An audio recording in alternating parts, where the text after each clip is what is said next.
Soustay les proches, soustay tout le monde. J'ai décidé maintenant de commencer mes vocaux en vous disant bonjour selon le pays où je suis. Et donc là, en l'occurrence, au Cambodge, bonjour, ça se dit soustay. La dernière fois que je vous ai parlé, j'étais en train de vivre ma meilleure journée sur Kratie. Et honnêtement, cette ville, ça a été un coup de cœur aussi pour moi. Vraiment, au Cambodge, mes deux coups de cœur, ça a été l'île de Koh Rong et cette ville Kratie. Et voilà, les autres jours où je suis restée là-bas, j'ai été assez chill. J'avais cette chambre d'hôtel avec un très grand lit, très confortable. Et puis, je sais pas, la ville était vraiment relax. Les locaux prenaient le temps. Le soir, il y avait les enfants qui jouaient sur la place avec des motos électriques ou des petites voitures et tout. Donc, vraiment, je me suis mis dans l'ambiance locale. Ça m'a fait du bien et puis ensuite j'ai été dîner dans un restaurant occidental et d'ailleurs par rapport à ça, petite parenthèse, mais c'est vrai que je trouve que je n'ai pas été très curieuse sur la nourriture cambodgienne. Je m'y suis pas trop penchée non plus, je sais pas pourquoi, mais voilà, j'ai pas osé et je regrette un peu parce qu'au final c'est vrai que d'un autre côté je me suis fait plaisir sur des restaurants occidentaux. Par exemple, j'ai dîné dans un restaurant italien. Franchement, c'était la meilleure pizza et un très bon verre de vin rouge. Et puis là, en l'occurrence, c'était un restaurant australien. Donc pareil, c'était très bon, mais c'est vrai que du coup, les prix sont vite chers, entre guillemets. Mais voilà, bon, ça fait partie des envies que j'avais sur le moment, et même si bon, sur le niveau budget je regrette un peu, et d'un autre côté mon ventre et mes envies me disent merci. Donc voilà, et suite à ça en plus, ouais, ça m'a permis de rencontrer un Australien qui était installé à la table à côté de moi et qui du coup a papoté avec moi. Et lui, ça fait 15 ans qu'il est installé au Cambodge et donc dans la ville de Kratie, qu'il fait et qu'il aide sur des constructions pour les locaux et pour les écoles. Donc voilà, on a échangé comme ça, même si mon anglais reste assez limité, je comprends plus que je ne le parle. Et bon là, j'avoue, c'était un peu complexe avec l'accent australien. C'est quand même assez atypique. Mais voilà. Et puis il m'a dit du coup, quand est-ce que tu pars? Et malheureusement, j'ai dit, je pars demain matin. Il me dit, c'est dommage, sinon je t'aurais invité demain à venir voir ce que je fais et tout, et à te faire un peu visiter l'île qu'il y avait en face. Et donc voilà, je me suis dit, encore une fois, ça me donne l'envie de revenir pour mieux découvrir vraiment les locaux et ceux qui vivent au Cambodge depuis quelques temps, quoi. Et pareil, un autre soir, j'étais en train de regarder le coucher de soleil. Et il y a une maman qui s'assoit sur le muret à côté de moi et qui fait signe à sa fille de venir. Elle était un petit peu timide. Et au final, je lui ai fait un signe de la main et elle est venue et elle a commencé à me parler dans un anglais, mais parfait, quoi. Et j'étais choquée. Et du coup, elle m'a demandé comment je m'appelais, d'où je venais. On a discuté un petit peu ensemble comme ça. Et je lui ai dit que son anglais était super alors que le mien était assez mauvais et tout.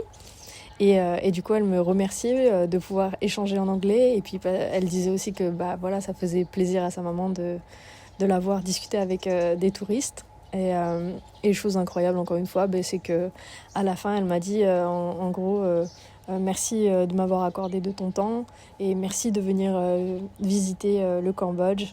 En tout cas, bienvenue et tout. Enfin, je me dis, c'est incroyable. Vraiment, ils ont ce sourire, cette bienveillance. Et voilà, c'est une des raisons encore qui fait que je suis tombée amoureuse du Cambodge et que j'en garde des très très bons souvenirs. Et encore une fois, faut pas se fier aux apparences parce que à côté de ça, dans cette ville Kratie, c'est vrai que c'est plus une ville où les gens restent de nuit pour y passer une journée pleine et voir les dauphins et après ils repartent. Je sais pas si vraiment les gens prennent le temps de s'y balader même à pied, parce que je vois beaucoup de vidéos où les gens parfois prennent un scooter et vont voir les environs et tout. Mais moi je suis contente de faire les choses à pied parce que on prend, je trouve, vraiment plus le temps de regarder les détails, les maisons, comment sont les boutiques des personnes, comment est le marché. Et puis, bah, pareil, le fait de voir les stands de street food, de faire des sourires aux gens. Et voilà, enfin, je trouve que le rapport est différent. On prend encore plus le temps et moi, j'adore ça. Et pareil, j'avais envie de m'offrir un massage des pieds. J'en ai pas fait énormément au Cambodge. Je crois que en tout, j'en ai fait 3 ou 4. Et il y en a que un qui n'était pas foufou. J'avais voulu essayer un massage des mains. Heureusement, j'avais pris que 30 minutes. Et au final, la nana n'avait fait que de me faire des espèces de points d'acupuncture avec ses mains. Et il n'y avait même pas de crème ou d'huile. Et j'étais là, waouh, bah, heureusement, j'ai pris 30 minutes. Hein. Mais bon, voilà. Et à côté de ça, j'avais fait un massage des pieds à Siem Reap. Oh, il était incroyable. Bah justement, c'était le salon de massage juste à côté du restaurant italien où j'avais dîné. Qui était un petit peu caché. Et au moins pas à la vue de tout le monde et tout. Et voilà, ça a été un de mes meilleurs massages. Et le lendemain, j'y suis même retournée. Mais j'ai changé, j'ai demandé un massage des mains et de la tête, chose que je n'avais jamais testé, la tête. Et au final, j'avais demandé la même personne. Et ben, comme quoi, même en prenant la même personne, je n'ai pas du tout aimé ce deuxième massage. Donc voilà, ça permet de découvrir aussi ce qu'on aime et ce qu'on n'aime pas. Mais voilà, au moins, cette fois, je me suis dit, là, c'est pas un problème d'une mauvaise masseuse, entre guillemets, ou quelqu'un qui n'a pas envie de masser.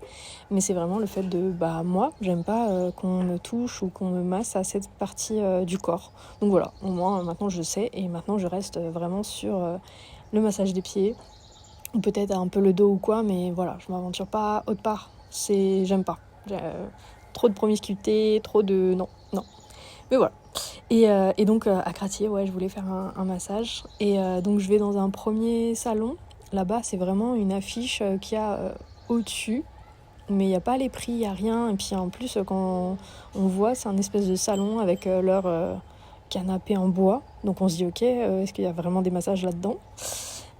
Et au premier endroit, la personne me dit, non, pas de massage. Soit ils en font plus, soit ils ont la flemme, ils ont jamais retiré leur panneau ou quoi, j'en sais rien.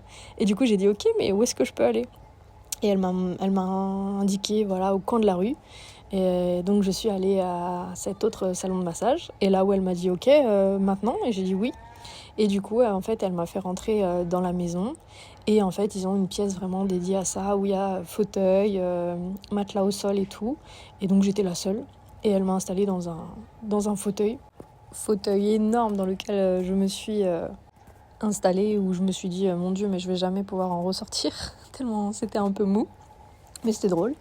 Et voilà, et du coup elle m'a massé les jambes et les pieds pendant 1 heure. Ça m'a paru plus long, mais c'était tellement bien. Elle massait trop bien. Et à la fin, elle m'a même proposé quand même de me faire au niveau tête et épaules. Et étant donné qu'elle massait super bien, je me suis dit bon allez, ok.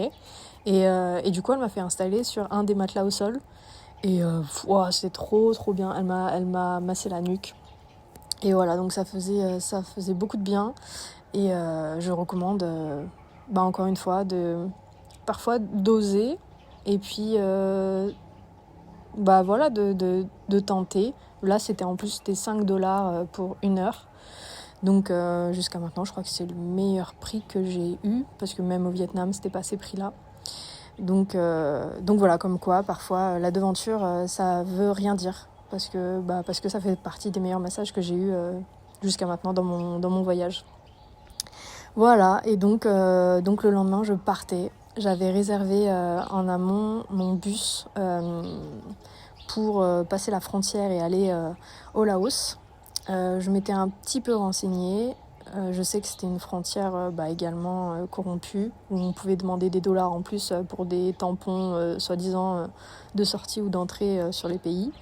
Je sais que le visa c'était donc 40$ sur place et qu'il fallait une photo d'identité, donc chose que j'avais faite en France déjà, que j'avais dans mes affaires. Et du coup, j'avais regardé un petit peu. Il y a toujours les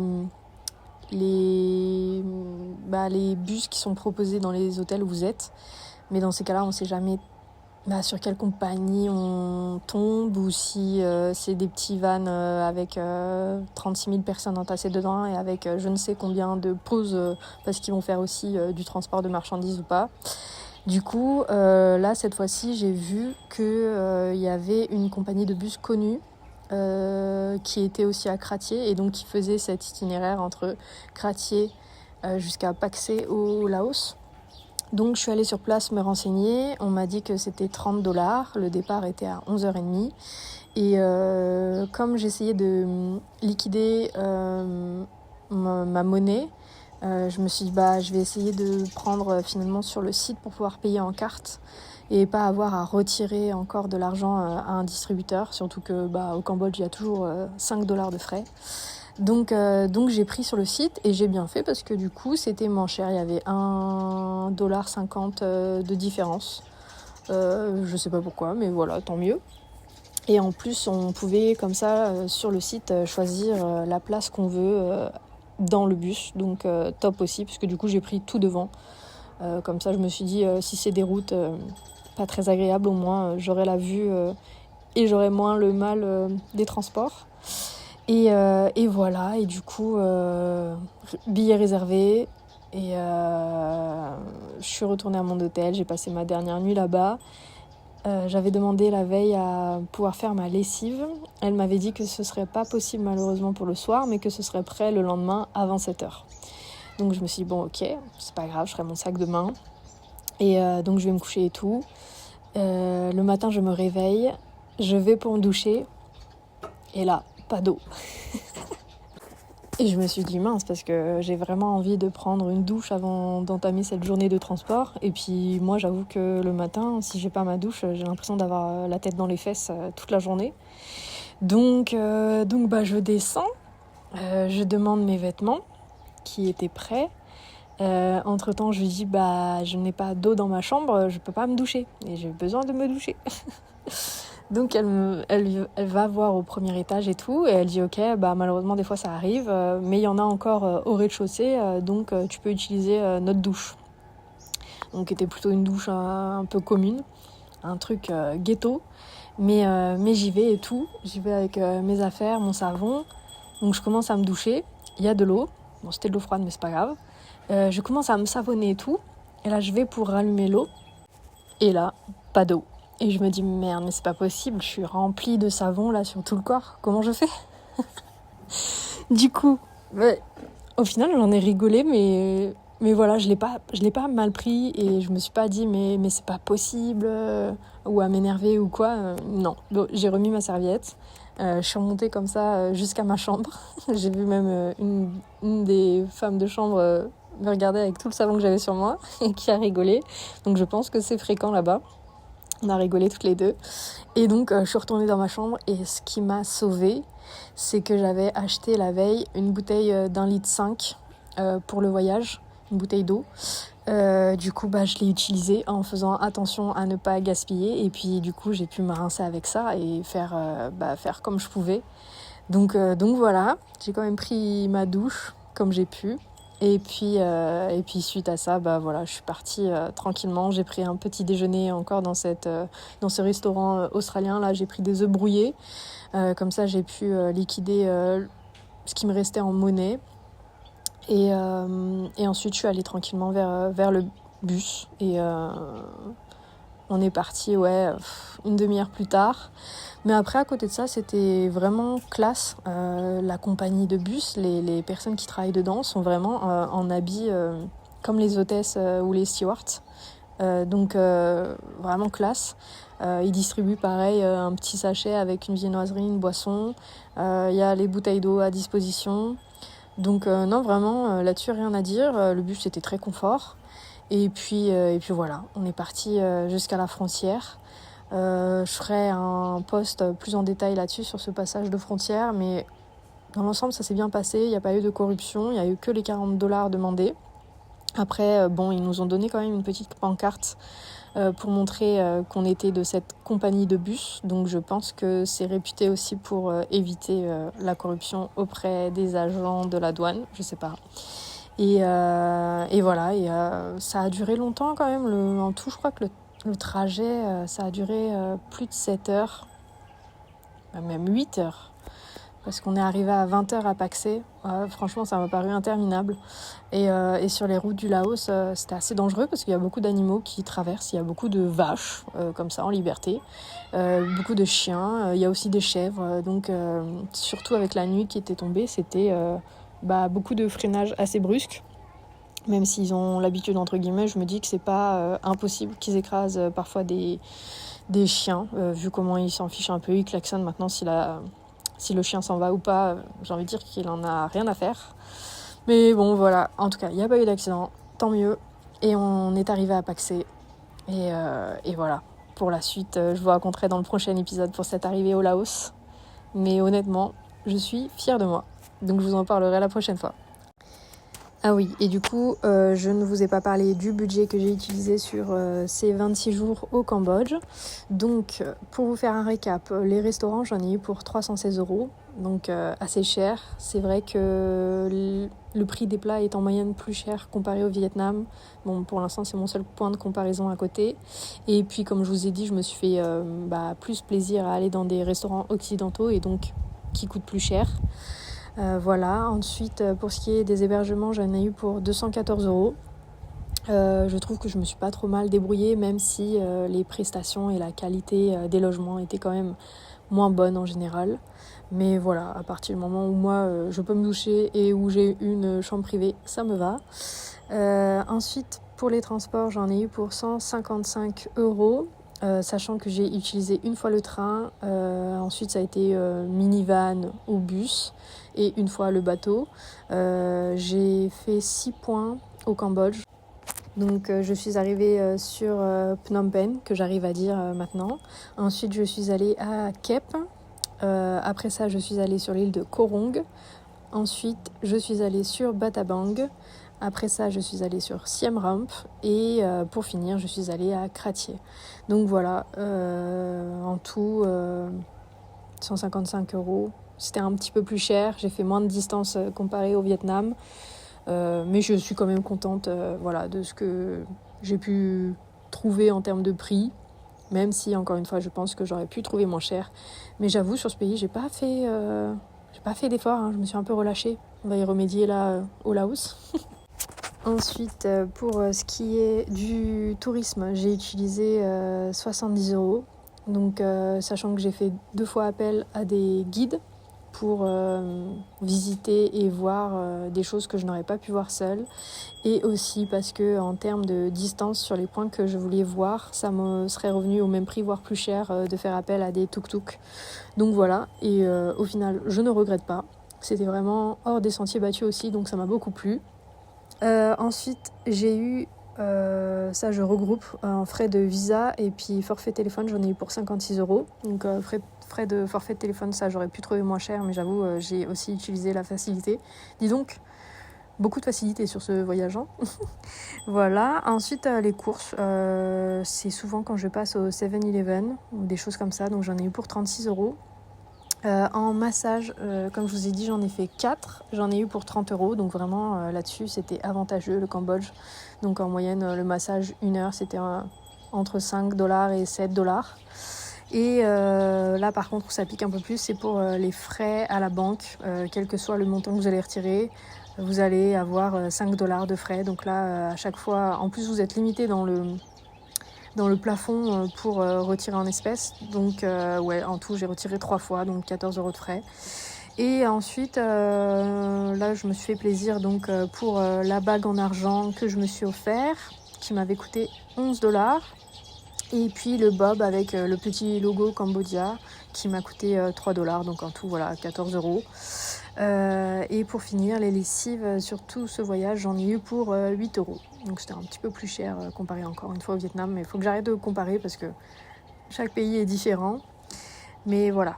En tout, donc sur ce voyage, j'en ai eu pour 913 euros.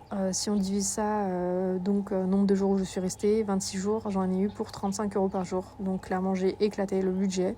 Mais voilà, je vais me rattraper au Laos. Je vais y remédier. Et je vous en parle dans les prochains épisodes. En attendant, prenez soin de vous, toujours. Je vous fais des bisous. Et à la prochaine. Ciao.